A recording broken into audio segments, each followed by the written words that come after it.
তো এটা কোনো সাধারণ লাউ গাছ না, এটা এক কথায় হাজারি লাউ গাছ। হ্যাঁ, হাজারি লাউ গাছ সম্ভবত হতে পারে, কারণ দেখেন সবজি জিনিসের এই কম বাড়তি আছে। হ্যালো এভরিওয়ান, আসসালামু আলাইকুম। তো আজকে আপনাদেরকে আমি শোনাবো যে এই কিছুদিন আগে যে গরুর দামটা ছিল, এই দেখেন এই গরুটা কিছুদিন আগে ছিল 75 থেকে 80 হাজার টাকা, এখন বর্তমানে হবে মনে হয় 65 হাজার টাকা।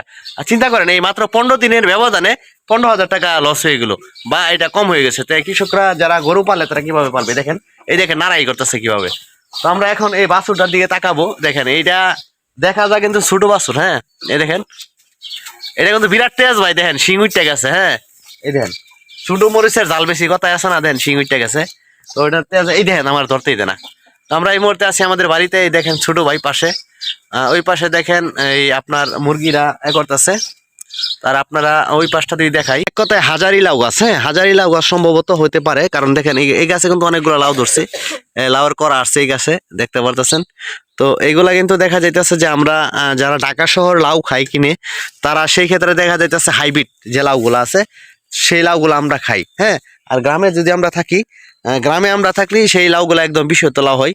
তো এখন এই নিচে দেখাই আপনাদেরকে লাউ যে ধরছে, এই দেখেন লাউ ধরছে। হ্যাঁ, এই দেখেন লাউ ধরছে, লাউয়ের দৃশ্যগুলো দেখাই তাহলে কিন্তু এইরকম হাজার মোটামুটি অনেকগুলো লাউ আছে এখানে। এই দেখেন ফুল আছে, লাউয়ের ফুল, এই যে ফুল, এই যে ফুল, এই পাশে লাউ।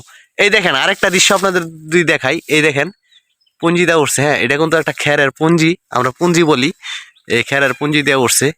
তো ওই পাশে দেখেন আবার সুপারি বাগান, এইগুলো হলো সবগুলো ইন্ডিয়ান সুপারি, বাঁশ বাগান, সুপারি বাগান সব একসাথে। তো ওই পাশে দিয়ে দেখাই আপনাদেরকে, ওই দেখেন সুপারি ধরে রাখছে, ওই দেখেন সুপারি ধরে আসছে এই পাশে। আর এটা হলো কিন্তু আম গাছ, এটা হলো আম গাছ, এটা আম গাছ বর্তমানে দেখতে পারতেছেন। তো তো অনেকদিন যাবত খাই না, তো বিশেষ করে আপনারা খাইছেন কিনা জানাবেন কমেন্টে। আমরা এই মুহূর্তে দেখতে পাচ্ছি মিষ্টি কুমড়া গাছ, এখন দেখাবো আপনাদেরকে লাউ গাছ। হ্যাঁ, স্বাদের লাউ, অনেকে হয়তো চিনেন স্বাদের লাউ। তো আমরা চলে যাব স্বাদের লাউ গাছ তলে। এই পাশে দেখেন আমরা যাইতেছি আস্তে আস্তে, দেখেন এই পাশে গরু। তো স্বাদের লাউ দেখাইলে আপনাদেরকে দেখাই, এই দেখেন এটা হলো লাউ গাছ। হ্যাঁ, এটা হলো লাউ গাছ। তো লাউ গাছে কিন্তু ফুল আসছে, দেখেন লাউয়ের করা আসছে। হ্যাঁ, আপনাদেরকে আমি পিছনের ক্যামেরাটা দেখাই, আপনারা বুঝতে পারবেন যে করাগুলা কতটুকু সুন্দর হয়।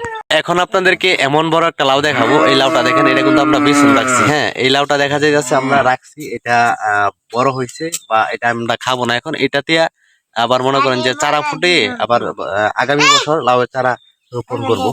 আমরা লাউ গাছ, এই পাশে লেবু গাছ আছে, এই পাশে দেখেন লেবু গাছ, এইগুলো হলো লেবু গাছ। হ্যাঁ, আর এই পাশে আছে লাউ গাছ।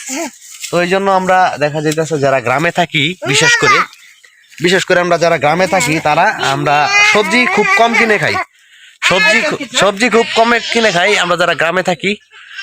এক কথায় সবজি আমাদের কিনা লাগে না, আমরা নিজে করতে পারি। তো আমরা গ্রামে সবজি কিনে খাই। তো আজকের ব্লগটা ছিল এই পর্যন্তই, ছোট একটা ব্লগ।